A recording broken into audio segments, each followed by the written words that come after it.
golpe militar de 64, eu acho que não é exagero dizer que foi o acontecimento mais importante, talvez, né, da segunda metade do século XX, aqui no Brasil, porque marcou a geração inteira e mudou o trajeto do país. Eu acho, eu como jornalista assim, eu tenho uma crença, eu acho que não existe assunto encerrado. O papel dos repórteres é esse, é de, em última instância, fornecer matéria-prima para os historiadores, né, sobre 64. E eu acho que o jornalismo vem fazendo, na medida do possível, vem cumprindo esse papel em relação a 64. Basta lembrar os livros do Hélio Gaspari, né? Eu tenho essa crença também de que a história não é feita somente pelos grandes nomes e pelas celebridades, né? Você vai encontrar personagens aí perfeitamente anônimos que podem dar uma contribuição importante, né? Eu acho que o passado é sempre sujeito a novas leituras, né? E eu posso citar aqui um exemplo clássico, aliás, é de 64.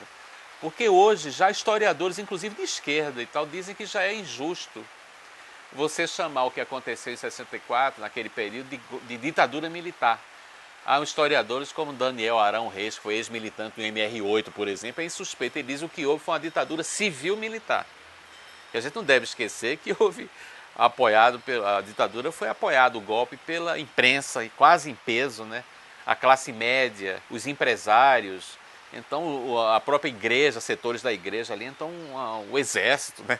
Então eu acho as Forças Armadas, então eu acho que o João Goulart, num certo momento, se sentiu sitiado ali. Então, historicamente, é justo que se diga que foi uma ditadura civil-militar.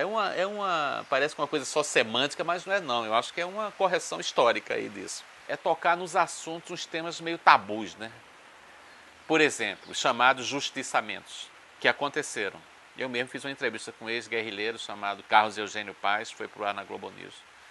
Eu fiz um programa inteiro com ele, em que ele reconhece que executou, participou diretamente da execução de um companheiro de guerrilha, porque Márcio Leite Toledo, que ele foi a organização, que era a LN, começou a suspeitar que esse militante estava fraquejando, vamos dizer assim, e se reuniu assim numa espécie de um tribunal revolucionário, vamos dizer, e decidiu que ele seria eliminado, e ele foi.